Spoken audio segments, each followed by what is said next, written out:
You've got my dead slides at the end. Okay, yes, sorry. I did the same for Julia yesterday. Okay. Good afternoon, everyone.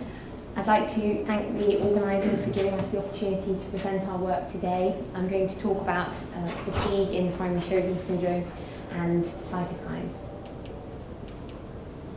So I'm going to cover a little bit about Sjogren syndrome and fatigue, try and whiz through this as much of this was covered yesterday, and explain our research in cytokines and fatigue in Sjogren syndrome, and use this to propose a possible biological model of fatigue in Sjogren syndrome. So, as we know from yesterday, it's a chronic autoimmune inflammatory condition. Fatigue is an incredibly prevalent symptom, with up to 70% of people reporting disabling fatigue in Sjogren syndrome, and it has a number of other systemic manifestations. So, as we know, and as I'm sure you've heard at this conference, the pathophysiology of fatigue is unclear. No biomarkers have yet been identified, and it is challenging to study.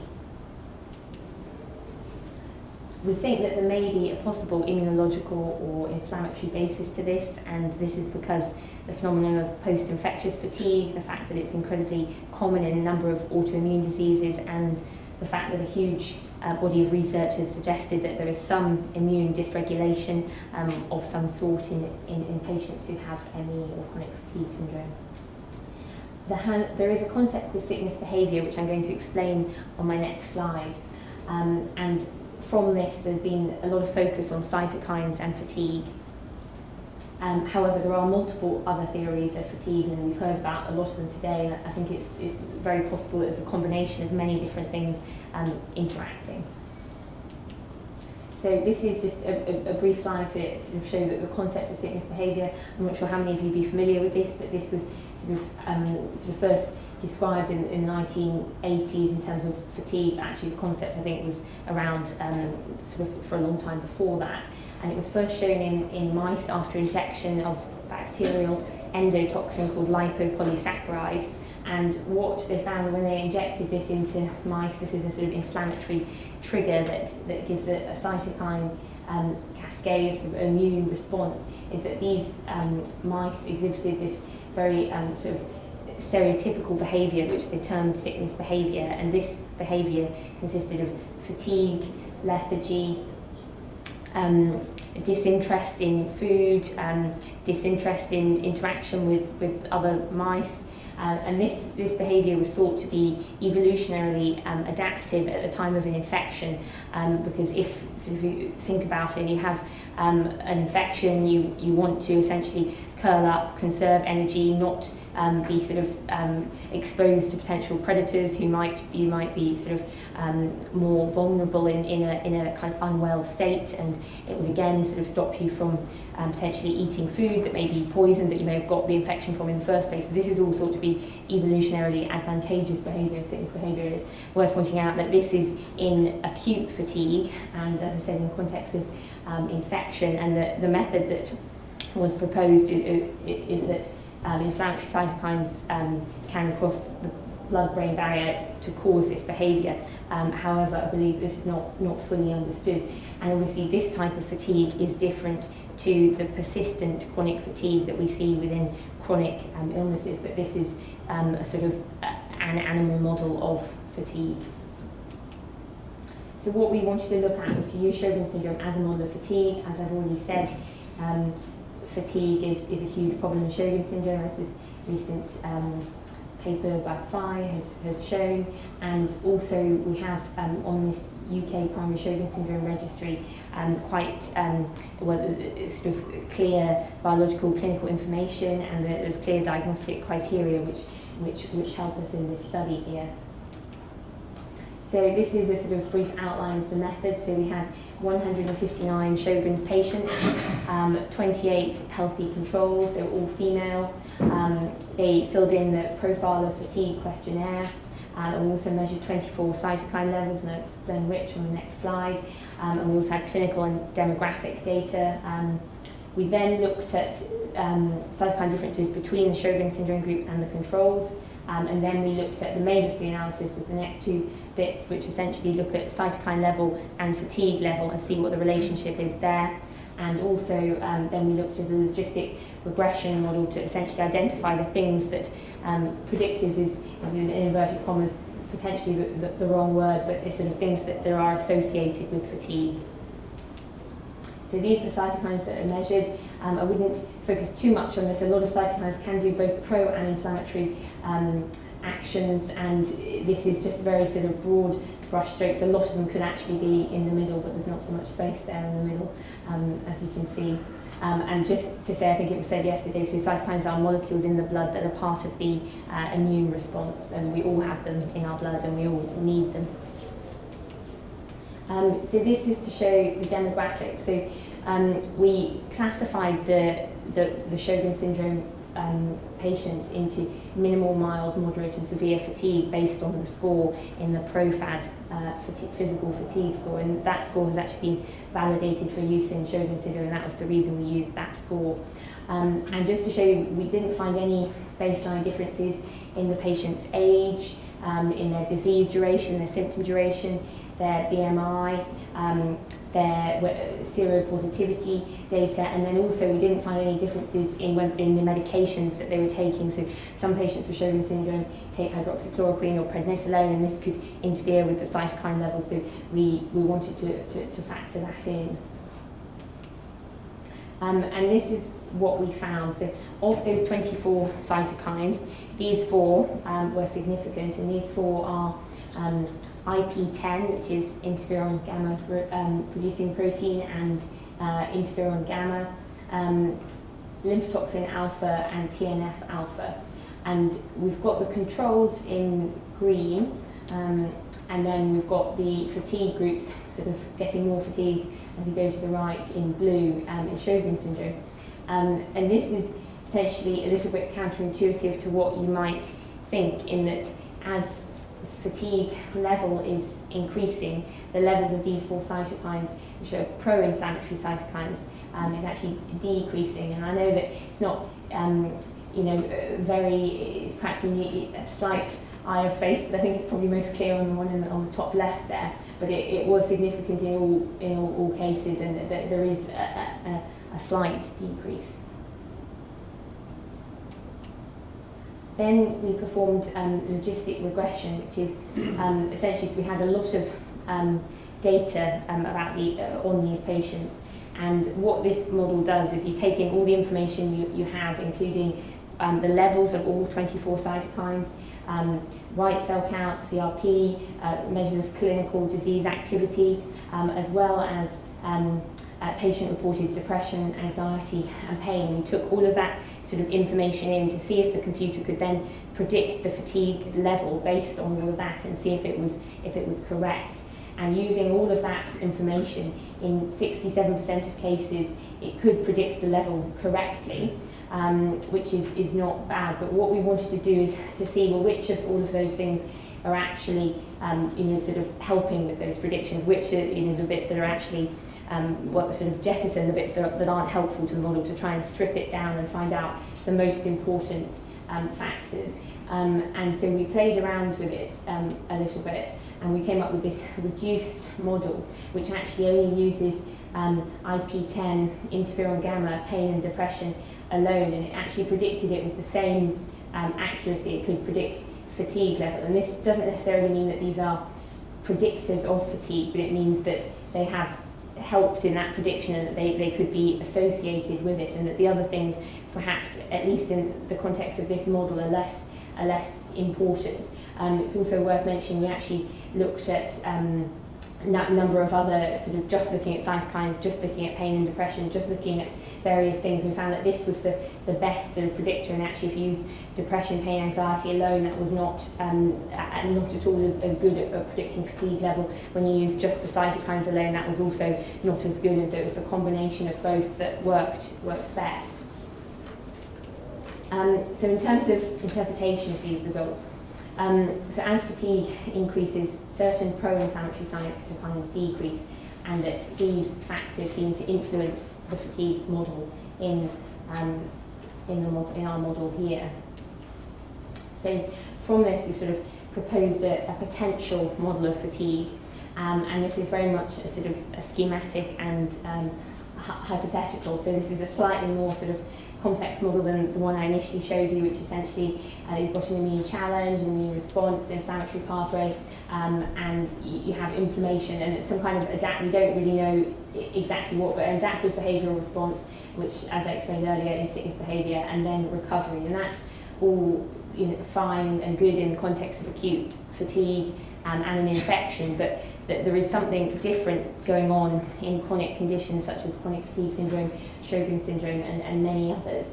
And so what we wondered is that in the context of a constant immune challenge, such as in Sjogren syndrome, where there is always a sort of a chronic level of, low level inflammation, could that potentially cause an increased activation of the regulatory or negative feedback mechanisms, which in turn cause sort of inappropriate negative feedback and a sort of exaggerated anti-inflammatory response or less of a pro-inflammatory response in the context of our results of decreasing cytokine levels as fatigue increases. And that is either could be a byproduct of or cause that sort of block in the recovery that some patients that patients have, which then leads to the persistent fatigue. And as I said, this is all a possible model based on these results, and these other pathways need sort of further investigation. We're actually trying to sit down with some of the cytokine specialists and biochemists to try and work out which exactly pathways could be involved here. And this is just some evidence which we do believe is supporting ours. So this is a fairly recent study by an American group which looked at short and long duration chronic fatigue syndrome. Short duration is less than 3 years, and long duration is more than 3 years.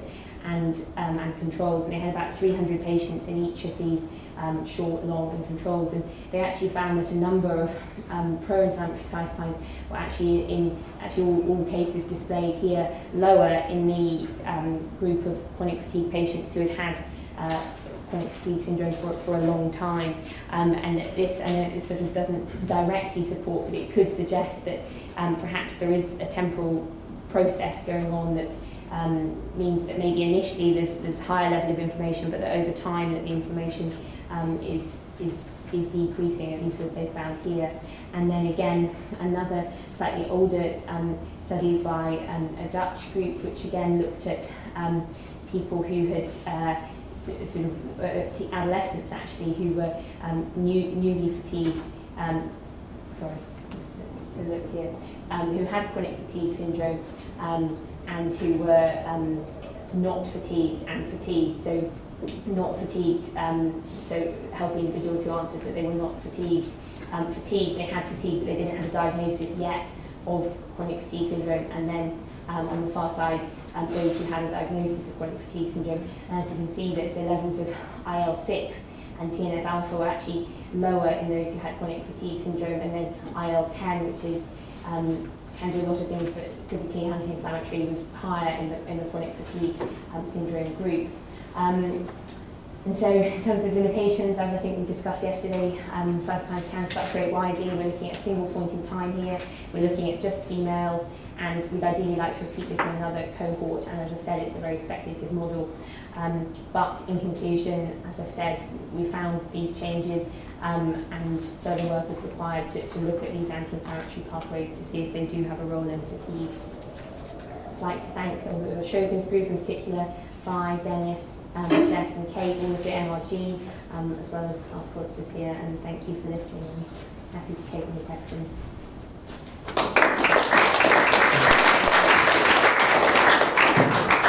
Great, thank you Nadia, fabulous. We're going to move swiftly on to our Anne Faulkner lecture by David Jones. Many of you, well actually how many people actually met Anne Faulkner? Do people know who she was? So Anne Faulkner set up the CFS Research Foundation, which was a really important mechanism for getting funding. They distributed £1.9 million, and she was particularly interested in infection and genetics. genetic research, and some of that work is still continuing. She was a powerhouse, set up several charities, most of which were run out of the garage in her garden. She was fabulous to work with, and she believed passionately in chronic fatigue research, high quality chronic fatigue research. And so each year we have the memorial lecture, because part of the reason why we're all here is because of her. And I'm delighted that David Jones has agreed to give the memorial lecture this year. David's got some very important characteristics. The first thing I need to tell you is he's not coming to Bristol. The second thing is if you really want to talk to him, you need to get him our ale in the pub. And he tells us he's going to tell a story, not about chronic fatigue syndrome, but about a line of research that we might all find helpful. Thank you very much, David. Thank you very much indeed. It's a real pleasure to be invited and honoured to give this lecture. I'm at that strange point in my career in between having anything useful to say and getting a Lifetime Achievement Award. So I'm going around being slightly philosophical, and Julia, when she mentioned this, said tell a story. So I'll tell you a story of some work that we have done over a number of years in an area that I think is really important. And the question is, will this be useful to you? Bottom one, that's it. Yeah. There you go.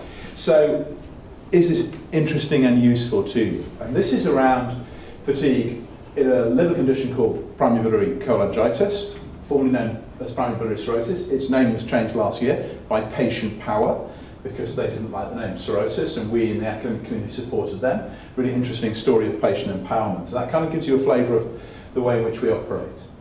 And it's fatigue in PBC, nearing journey's end on a long and winding road. Get as many expressions in as you can think. And are there any lessons here for you and how you can move forward? And you already as a community have one advantage over us because in reality, if you take everybody interested in fatigue in PBC in the world, we could fit on one of the tables in this meeting. And it's a small number of people, and yet we've made real progress through into trials and eventually thinking to therapeutics. And what we've done is learn a lot from a programme of work, and I think there are some messages that will be quite useful to you. You have critical mass, how can you set out and really stop this? And you can. So what have I learned along the way that might help you? The first thing I learned was to listen to patients and then keep listening. I think that's a mistake a lot of doctors make, is that they don't listen to patients. And I was actually guilty of it. So PBC is a disease of the liver, and it sort of has this very traditional view. This is from the original description by Thomas Edison and William Gull in the Guy's Hospital Review in 1851. This is the patient with PBC first described. She was known as Eliza Parachute. In those days they named the patients. And I just kept thinking when Who Wants to Be a Millionaire came on, get to the £1 million question, what was the name of the first patient with PBC? I know that, Chris. And this is a fascinating example of somebody we would now recognise with this condition. And for the first 150 years of the disease at least, everyone thought it was this. It was a disease that causes you to have anything that people would recognise as liver disease, jaundice, encephalopathy, coagulopathy. It was a very rare condition that killed people because of liver disease. And if we have had one small contribution in all of this, it's the following: to get the world to see that that is a story you see in a minority of patients, and this is the story you see in most. Fatigue, cognitive impairment that worries patients about dementia, and we also see some itch. So, profound fatigue and early cognitive impairment. We have changed the model for what it is that this disease is, and we've persuaded the world that's the case eventually, and we have done a programme of work around this. And this is what means we are very close to the patients, because we have actually listened to them. And as I'll tell you at the end, I have the stories about all of this that many people in this room will have from people in the academic world and clinical world. But we, I think, have made a difference by flagging this, and that has been a key step. Now, I always at this point tell you a little bit about Thomas Addison, who's is a bit of a hero and ought to be. So this is Thomas Addison looking very fierce here. This is the original paper with the snappy title, A Certain Affectation of the Skin, Vitiligo, Godia, Alpha Plana, Beta Tuberosa. You don't come up with titles like that very often. So this was the original description of PBC. They thought it was a dermatological disease because there's anaplasmata, the cholesterol changes that you get. And you can tell when you're obsessed by a disease when your parent-in-law, for your 50th birthday, buy you the collected works of Thomas Addison, just so you could own just so you can own an original version of this paper. That's when you know you've got it back. So this is the original paper. He's in fact the father of autoimmunity. So he's the same guy that described Addison's disease, and he also described hemolytic anemia. So although he didn't know it, he was the father of autoimmunity. He described PBC when he was a professor of medicine in Guy's. He in fact came from Newcastle, and he was born in Benton, which is near the Freeman Hospital where we're all based, and he was trained at the Royal Grammar School in Newcastle. So he's a boy from the Royal Grammar School, where a number of us have our children there. So it's a sort of, he's very much a local boy. And we did what we always do to really pay a tribute to somebody in Newcastle. In London you get a blue plaque on the wall. In Newcastle the ultimate tribute is knock your house down and build a pub on the site. And so this is the Black Bull. This is the Black Bull in Long Benton. I did this site originally when I was doing a lecture at the Royal College of Physicians, a Goulstonian lecture. Last time I did a named lecture actually. And I thought I'd tell the story of Thomas Addison. And I took a photo of this pub, and the next one in the sequence is from this door. Somebody emerged from the pub, wanted to know why I was taking a photo of the pub. And in this part of Newcastle, it's a difficult explanation. It's because it's where Thomas Addison was born. And so I sort of headed off in this direction quite fast. Interestingly, whenever we have visitors interested in PBC, we go to this pub because it was on the site of where the guy who described it was born. And one of our landmark trials, which has now just come to fruition, we actually wrote the protocol in the lounge bar of this pub, and it's kind of become a ritual that we do. So that's Thomas Addison. The other one, of course, is just, I will get back onto the topic in a sec. So this is the paper, that's Thomas Addison, and this is William Gull, and he looked very fierce at that stage. That's at the end of his career. But he was a medical student when he described PBC, so he then went on to actually describe anorexia nervosa, and he went on to be Queen Victoria's surgeon. And I offer a pound at this point in all my talks. Does anybody else know why he then went on to become really famous? So William Gull. Why did William Gull become really famous? My pound is safe. No phones, no Wikipedia. Okay? No, okay, no Wikipedia, right?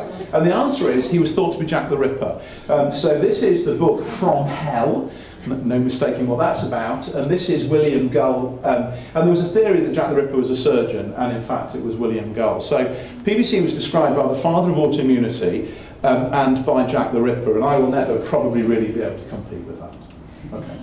So listen to patients. This is some work done by a medical student of ours called Jenny Goldblatt a long time ago, and she came to sit in the clinic. And at this stage I was, and still allegedly am, an immunologist studying the immunology of this immune disease. And she sat in the clinic because she was bored as a medical student. She wanted to see some patients. And she sat in the clinic, and she said at the end of the clinic, they're all tired, you know. And I said, really? I hadn't really thought about it. And she said, no, they all said the same thing. They all said their batteries were running down. They all said they were tired. And she came back the following week, and she was right, okay? And it had never really occurred to us. And then she did as her integrated degree project. If you want to make a difference in this field, get medical students and other nursing and other students interested early and support them to do an integrated degree or something like that. Get them passionate early. They bring energy and they bring vision, and you make a difference very quickly with it. Much of this work was done by students. So she was a medical student, and her project was to do a geographically based cohort study in Newcastle with PBC patients and case controls from the community to measure their fatigue with a simple fatigue measure. And this was a study, and it has been cited hundreds and hundreds of times. It underpins this whole thing. This was a new observation. Fatigue scores were significantly higher than in age and sex matched controls.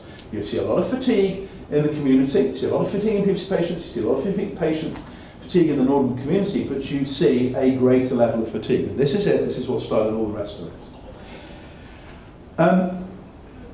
You will see Julia's name on this. We have worked together on this for many years, and a number of years later, we did some work comparing severity of fatigue that people perceived with how much physical activity they took, and lo and behold, of course, it accurately, when they say they're tired and not doing very much, they are tired and not doing very much. So it is real in the sense that it is associated with a difference in their physical activity.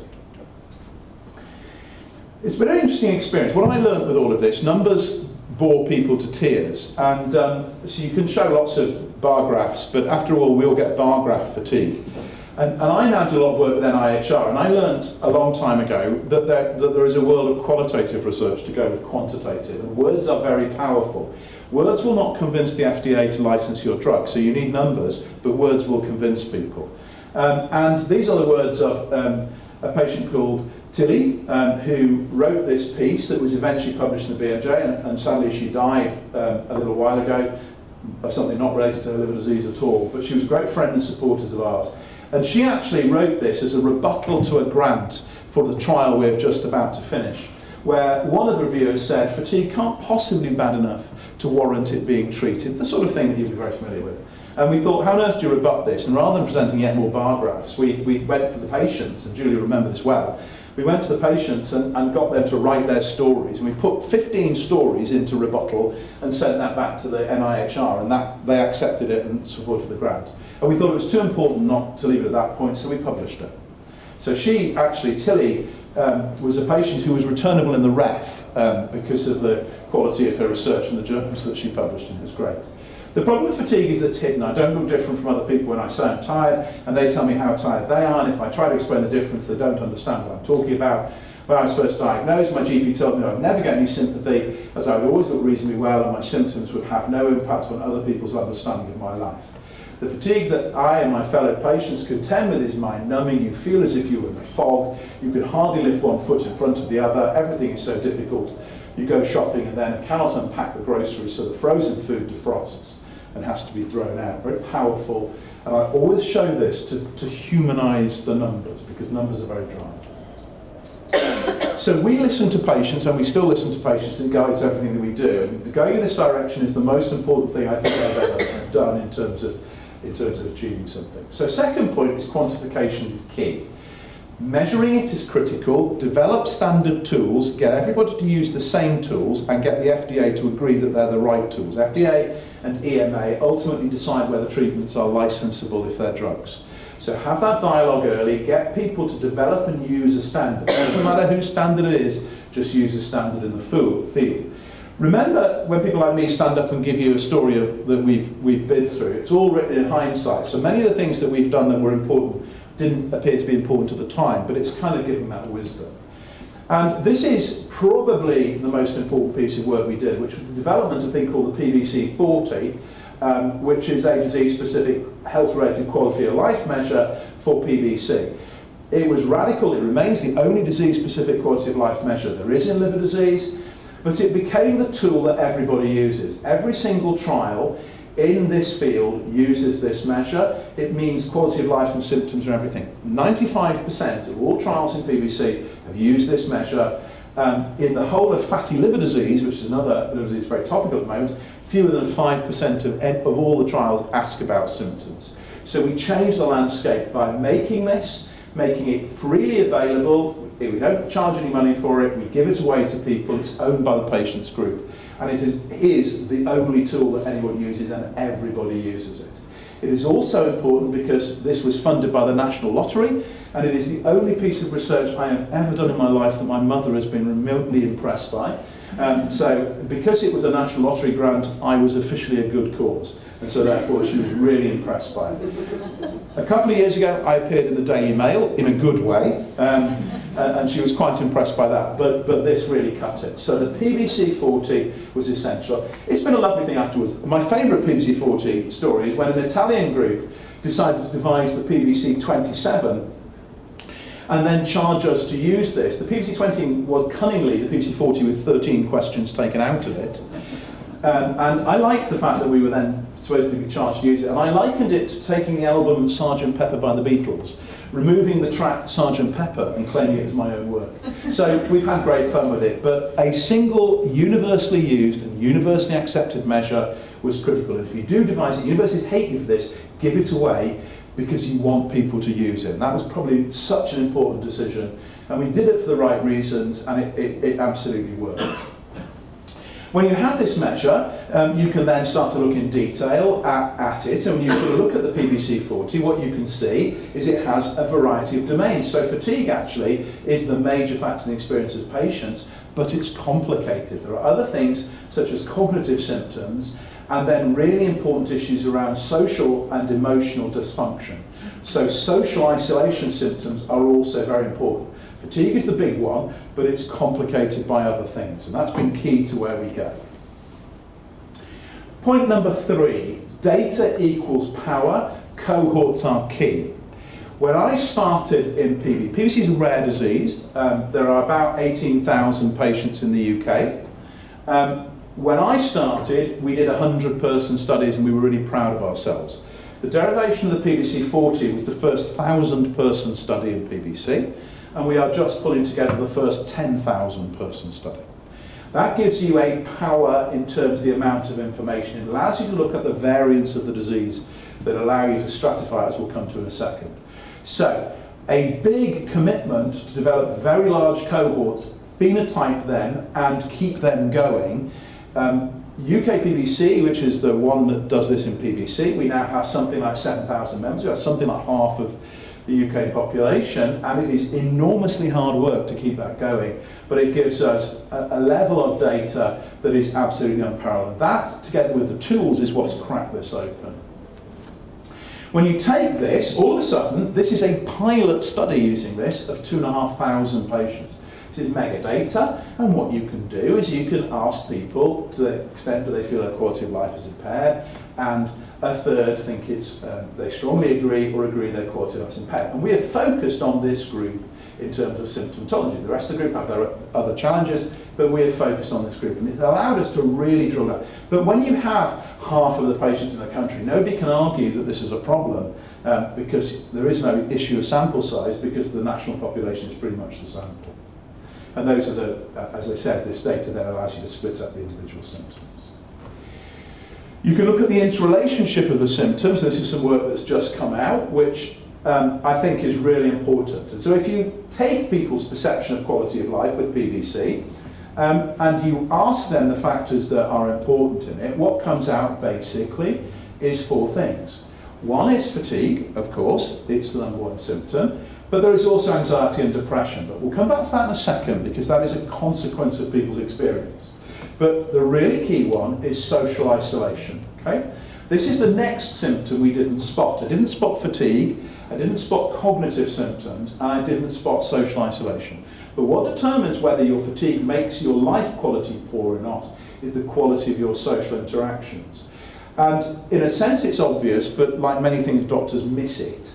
And about supporting people, about supporting their networks, about how you work and how you have hobbies and social groups. Maybe we need a trial of Facebook support groups or patient groups. But fatigue makes you withdraw from your life in terms of work and hobbies, and that is just the wrong thing to do. So there's a whole strand of work for us to do about how social support can convert fatigue into a non-problem.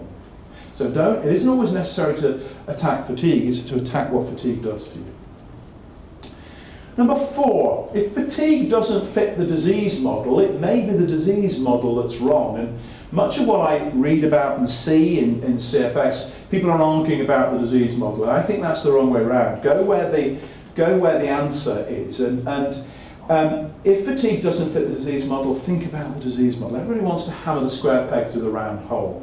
And we've had that classically in my world, because this is a liver disease, and liver disease makes you tired, so it's the liver disease that makes you tired. It's obvious. And this leads to very interesting challenges, because it actually has no association with severity of liver disease. Here is a couple of blood tests that are well-known markers of liver disease severity, and this is of thousands of patients. There is no link whatsoever between how bad your liver disease and how bad your symptoms are. This, of course, leads people to think that this has got therefore nothing to do with liver disease, except this problem is highly prevalent in the patient, so it's got something to do with liver disease. So the simple idea that it's just bad liver disease is completely wrong. And this then leads to a therapeutic issue, which is kind of obvious. We have a first-line therapy with ursodeoxycholic acid, which is a bile acid. We'll come back to bile acids.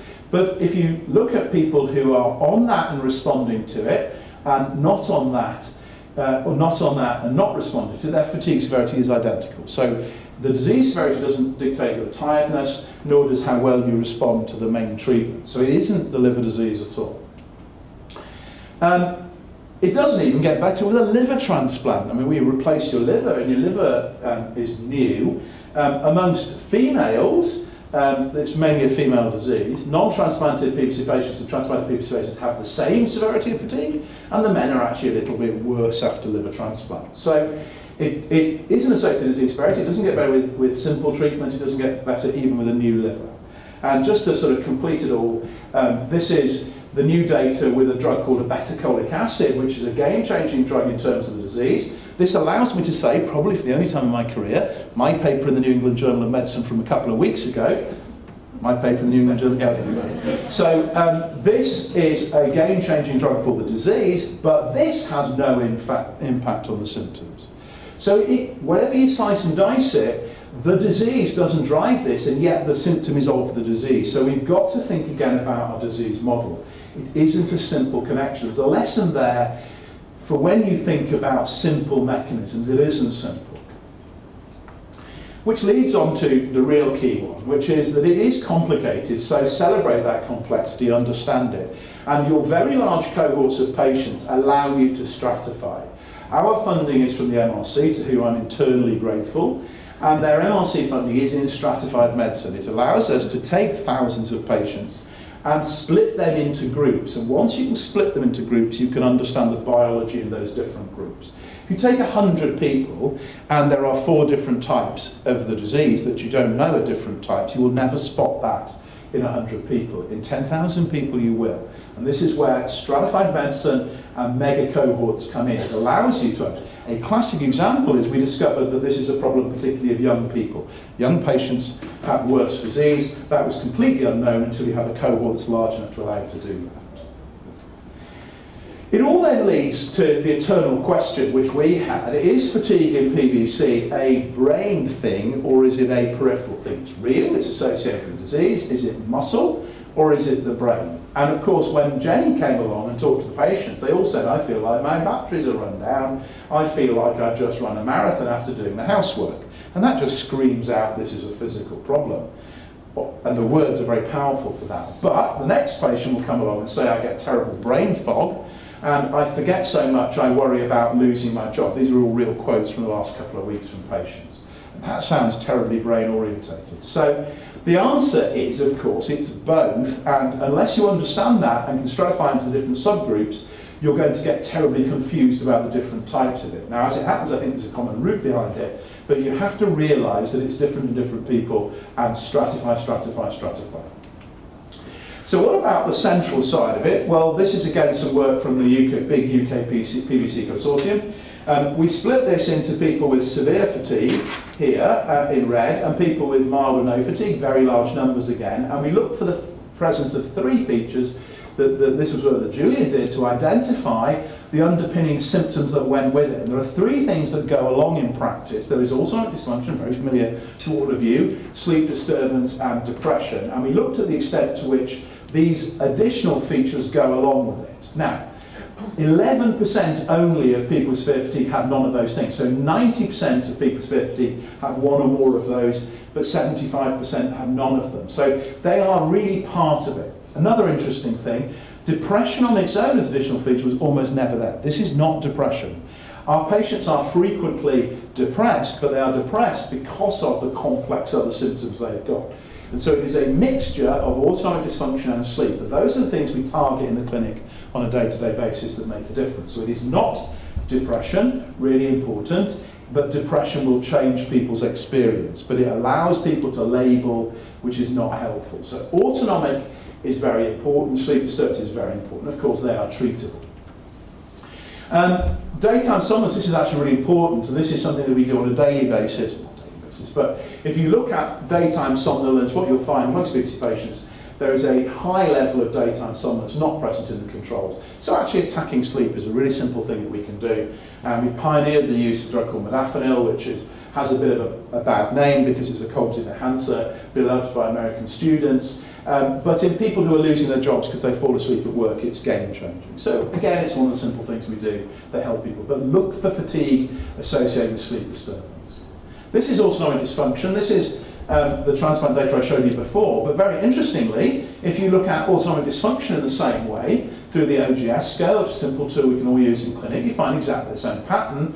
Females are the same pre and post-transplant, but males, it's slightly worse after a transplant. And if you take age and sex matched, case controlled men and women, and you look at the difference between them in terms of fatigue, men have less fatigue, and the difference between them in terms of autonomic dysfunction, men have less autonomic dysfunction, there is a straight line association. So the reason why men have less fatigue than women is because they have less autonomic dysfunction, okay? Which says to me, target autonomic dysfunction as a treatment. So that, I think, is some real evidence that there is a direct link between autonomic dysfunction and fatigue in patients. So it's an example of how very large cohorts can allow you to do this. What else suggests it's a brain? Well, you've got brain holes. So you've got dense white matter lesions in the brain, so there is evidence of an organic change. And this, I think, is really important when we think about why people don't get better after a liver transplant.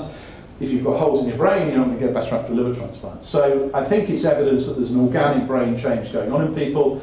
And this is some work that Julie and I did with Claire MacDonald, who was another foundation doctor who worked with us. I won't begin to explain this because I don't understand it. But what it shows is this is transcranial magnetic stimulation, which is a way of testing dynamic circuits of brain function. And these are abnormal in PBC patients.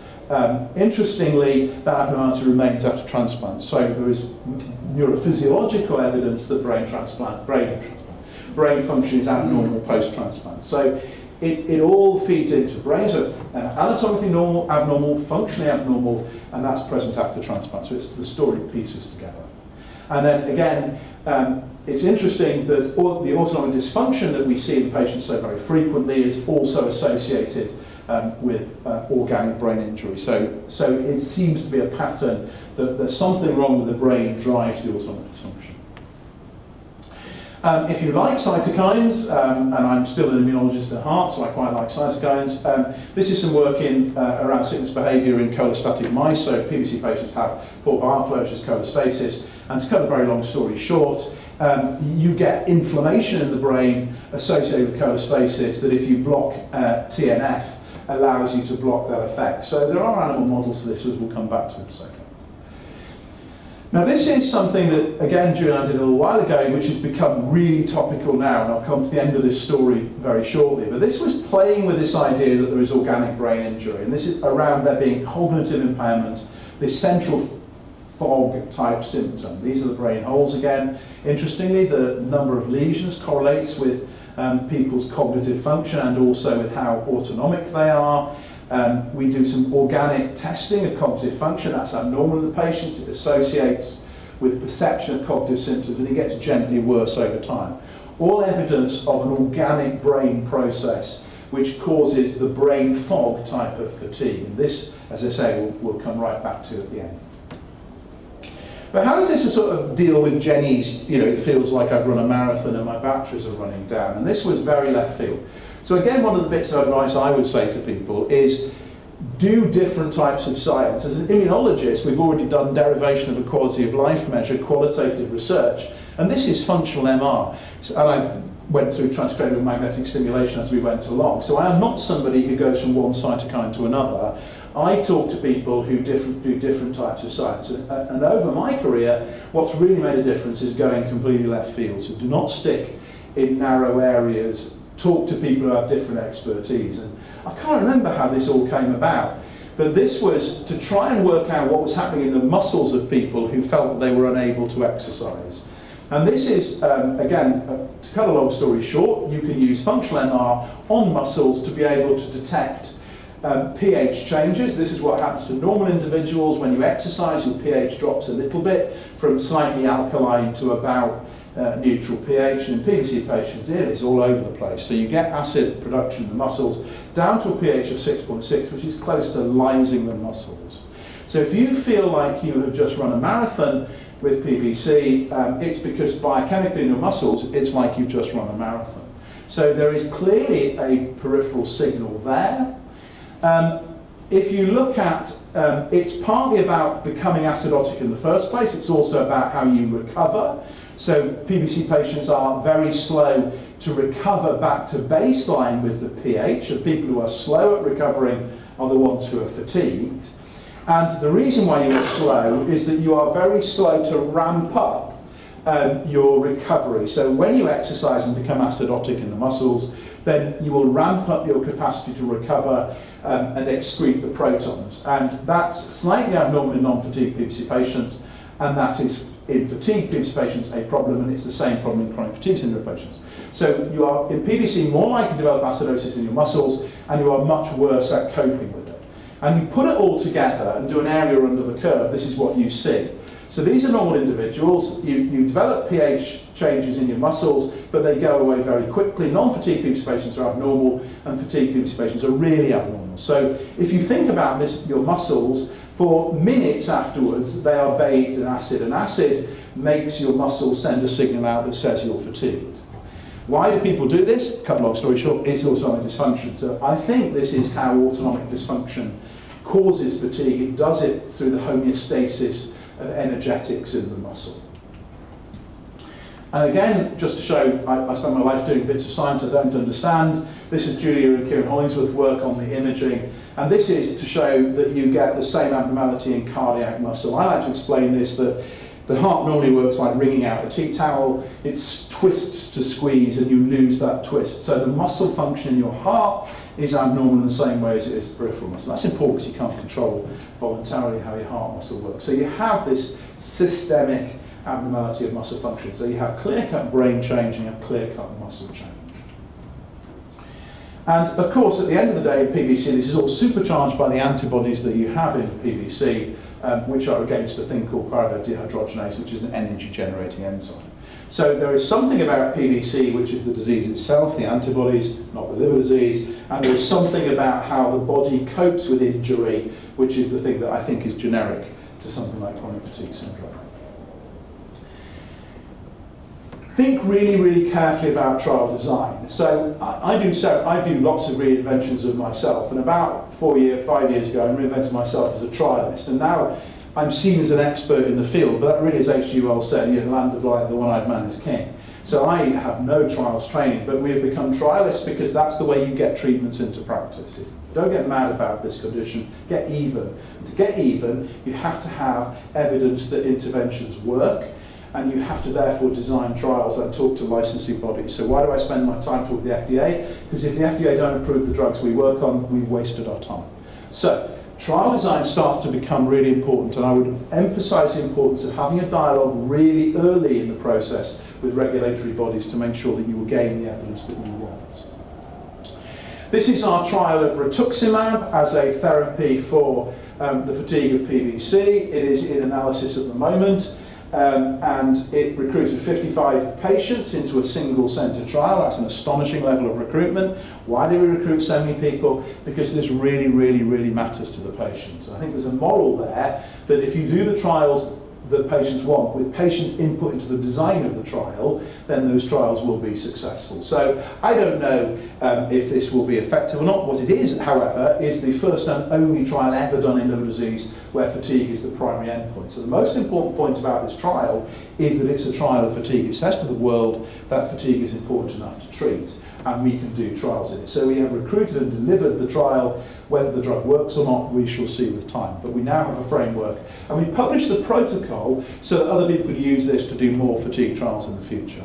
Why reinvent the wheel? So we have moved to trials.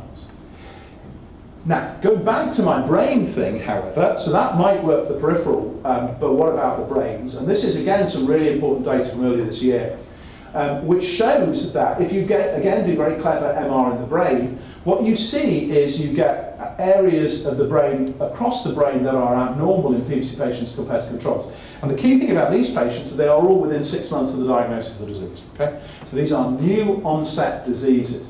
So this issue of brain injury does not occur as the disease goes by after many, many years. In high-risk people, it's there from the very beginning. And instantly, we've explained why the original treatment, which is ursodeoxycholic acid, doesn't work, and then why transplant doesn't work, and why the new treatment, which is in the New England Journal of Medicine 2 weeks ago, just in case you've missed that, that doesn't work because this injury has started and is occurring long before that ever happens. So we have to change the treatment paradigm if we're going to make a difference.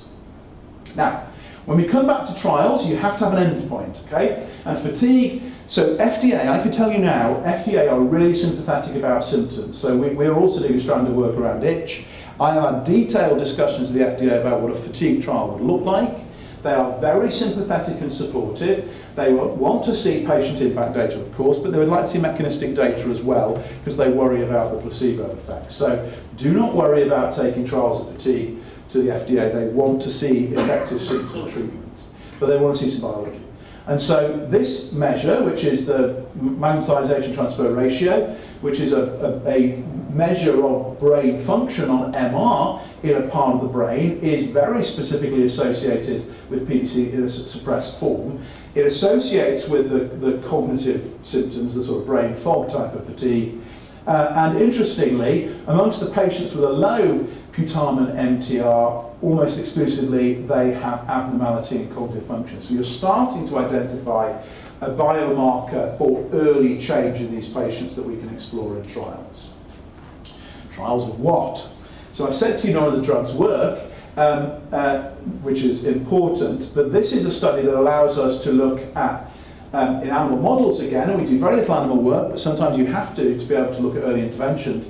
It was, if you like, to answer the question, I thought I had a funny slide, but I've left it out. So part of the question was, rather like Eric Morecambe said, I'm playing all the right notes, just not in the right order. Are we in fact using the right drugs, but we use them in the wrong way? We use something like obeticholic acid as a step-up therapy in people who fail therapy. 5, 6, 7 years down the line, is the disease irreversible by that point, and should we therefore use the drug earlier? So this is what we set out to explore using animal models. Make animals cholestatic. I showed you that these animals will develop brain change, and you can use that to explore preventative treatment with the drugs and therapeutic treatment given a different time scale. So can you model fatigue and cognitive impairment in mice? You can. This is a thing called the Y maze. So this essentially is an arm. You put a treat for the mouse in here, and then you let the mouse learn about it. You then shut that off so the mouse, and let the mouse forget, and then you open it again. And the extent to which the mouse remembers is a good test of short-term memory. So if you do this experiment, so 70%, so a value of 0.7 is normal in these studies. About 70% of the time the mouse will remember it. When you take cholestatic animals, they're way down, they don't do it. No obeticholic acid, that first-line treatment does not work. Those animals do not. If you give that drug either beforehand or after cholestasis, they still have the same memory defect. If you give the more effective drug prophylactically, the animals return to normal. So these animals, if they are pre-treated, lose their short-term memory abnormality. This is the drug that doesn't work in humans, and it also doesn't work in mice given too late, because the change is already established by that point. And the $64 million question is, does this work once you're cholestatic? And the answer is it does. So there is a window of opportunity where you can give this drug once the disease has started that prevents the onset of these symptoms of fatigue. So you have evidence that the drug is effective, but it's just not effective the way we used it.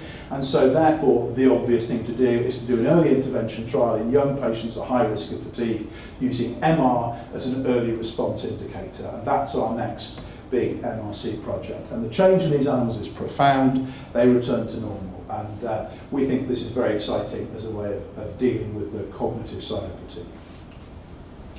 So, what does this all tell us? I think going back to basics, we're dealing with problems of energy, brain energy, peripheral energy, and sometimes we overcomplicate fatigue. And I think we talk about sickness, pain, and those things. I think that an energy problem is actually to do with energy. And bile acids are the master switches for bioenergetic function.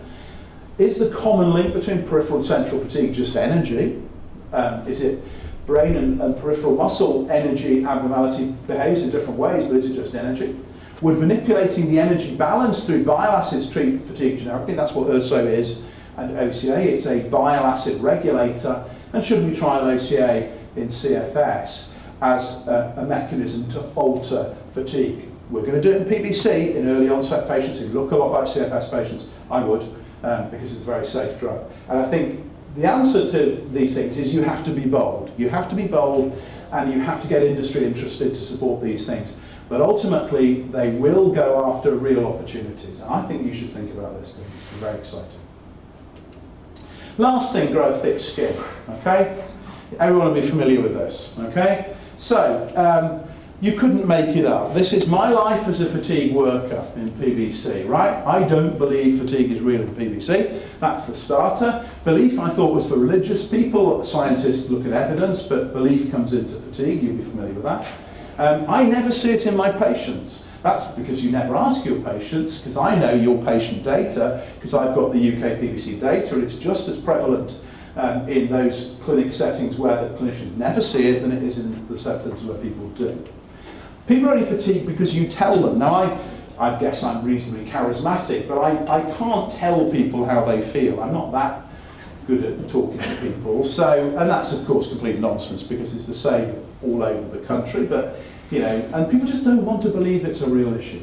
Now, this comes from one of the my own team, who has published on fatigue. In a letter I read earlier this week, she is very fatigued, fantastic. She is exploring the problem. Oh, but that's to be expected as she has 2 children and a job. Okay, I have 2 children and a job, and I get sometimes tired. But that is not what people are describing. So it's that sort of throwaway line that it's not a problem. It's not real. Oh, I love this one. Of course, I see patients who are very fatigued, but they are middle-aged women. Okay, that came from a very prominent Italian hepatologist who works in the areas, and you could write a thesis analysing the issues in that statement, and it's just an example of what you see from people. And then this one comes from one of my colleagues in the Freeman Hospital. I only treat proper disease. Okay, so you know, I think you can see that we've got a lot of data on organic process, a lot of patient data, lots of data, but I don't believe it's real, and I only treat proper diseases is what I still get on a regular basis. And the answer is you just have to rise above it. And then 2 quotes to finish with. And I always like quotes. So, my centre is giving way, my right is retreating, situation excellent, I'm attacking. I don't care if people don't think it's real. Every time I go and talk to the patients, I learn something more about this. And thereof, the clinicians, I'm right, the patients are right, and we just carry on. And then Kennedy's, we choose to go to the moon, we choose to the moon in this decade, do the other things, not because they're easy, but because they're hard, because that goal will serve to organise and measure the best of our energies and skills, because that challenge is the one that we're willing to accept, one we are unwilling to postpone, and one which we intend to win. Set out to answer it, and it will take you years to do it, but do it in a coordinated fashion. This is a lot of work done by a lot of people, mainly among them Julia and a number of students and colleagues who've done it. I have to say, I read your document about funding. The MRC have funded pretty much all of this work, including our work specifically on fatigue, and they are very enlightened when it comes to it, and I think they get it, and you have real supporters in the MRC. And then finally the picture, and this goes back to what patients say, and this is a patient who simply couldn't explain how she felt. She couldn't explain how bad she felt, and so she found a picture on the internet to give me.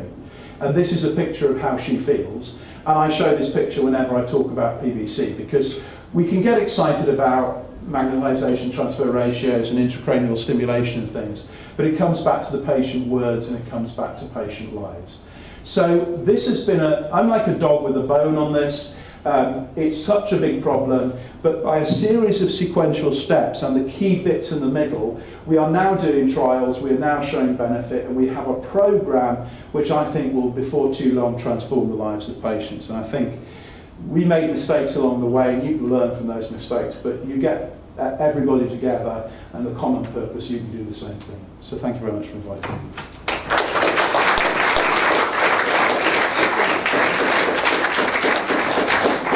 Well, thank you. That was a great story and inspiring as well. Are you happy to take a couple of questions? Of course. We've got 1 minute for questions. Thank you.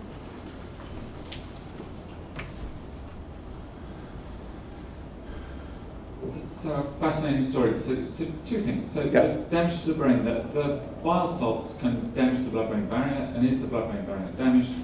And the antibodies to the pyruvate, how are they causing all this damage, or are they not?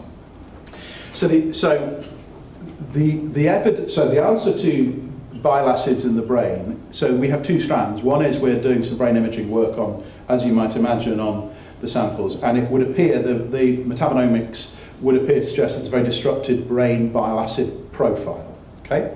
So that's data coming along. This isn't published, because we're looking for the mechanism.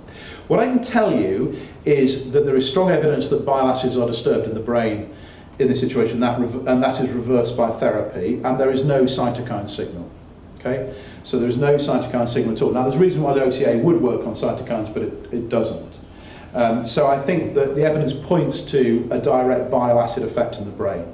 But you'll also know that bile acids are regulators of energetics. They're involved in thyroid function, that they are involved in cellular metabolism. They are a very fashionable molecule to work at. We've been working them long before they became fashionable. And you'll also know that there's evidence about bioenergetic balance in diseases such as Parkinson's and diseases such as dementia. And this is where we think it really goes. And that's why I think with some of the companies who make these energetic regulating second generation bile acid therapies, you are pushing at an open door with them, because we have convinced them that they are useful in PVC, but if you can unlock this door, there is real opportunity. So they are actively exploring neurological applications for these types of drugs. And the FDA are aware of these opportunities. So, network, I'm very happy to have those conversations on behalf of your community, because they will certainly go for it. The answer is, how does autoantibody work? That's the great question, because it is, of course, immunological heresy. And so anti-PDC blocks energetic function without question, but of course it's in the wrong place. And so we're going to wait and see what the trial shows in the first instance, because I think that's a good way to do it. But is it some sort of intracellular function? Is it in fact something very different? Is it B cells driving cytokine production, for example? It might well be. So that one's really parked until the trial is finished. But you have spotted the immunological heresy associated with what I'm saying. But the antibodies could get into cells. I mean, yes. No reason why they shouldn't. No, there's really no, exactly. And in fact, you've heard from Audrey Brown.